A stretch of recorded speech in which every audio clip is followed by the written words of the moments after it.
kachika, ngayong araw nga December 7, 2025 ay sinaselebrate nga ni Derek Ramsey ang kanyang ika-49th birthday.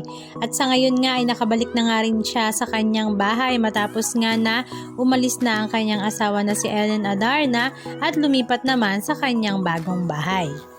Sa social media account nga ni Derek Ramsey ay pinasilip nga niya na nakauwi na nga siya sa kanyang bahay at talaga namang napakalinis at the same time ay napakatahimik, hindi nga katulad dati na naroroon pa ang kanyang buong pamilya.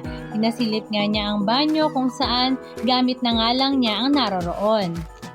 Kasabay nga ng kanyang paglipat sa kanyang bahay ay isinelebrate nga niya ang kanyang 49th birthday. Present nga ang kanyang mga malalapit na mga kaibigan at ang kanyang kapamilya.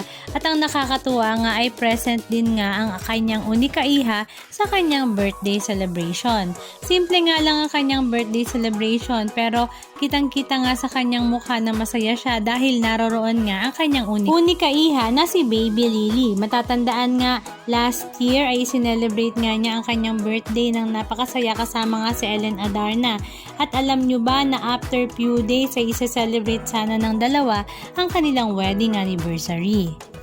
Samantala, habang busy naman si Derek Ramsey sa kanyang birthday celebration, si Ellen Adarna naman ay nakakatuwang busy rin nga sa kanyang pagsasagot na naman sa mga Ask Me a Question sa kanyang social media account kung saan napaka-diretsahan nga niyang sinasagot ang mga tanong ng mga netizens na ikinakatuwa naman ng kanyang mga fans. Halika at panoorin na.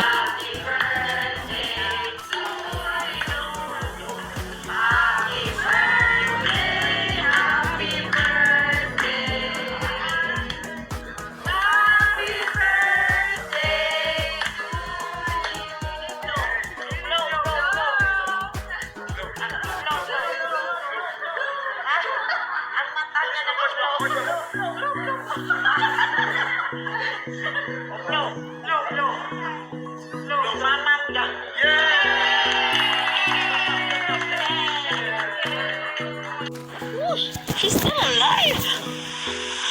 Who said? Buhay pa pala yun.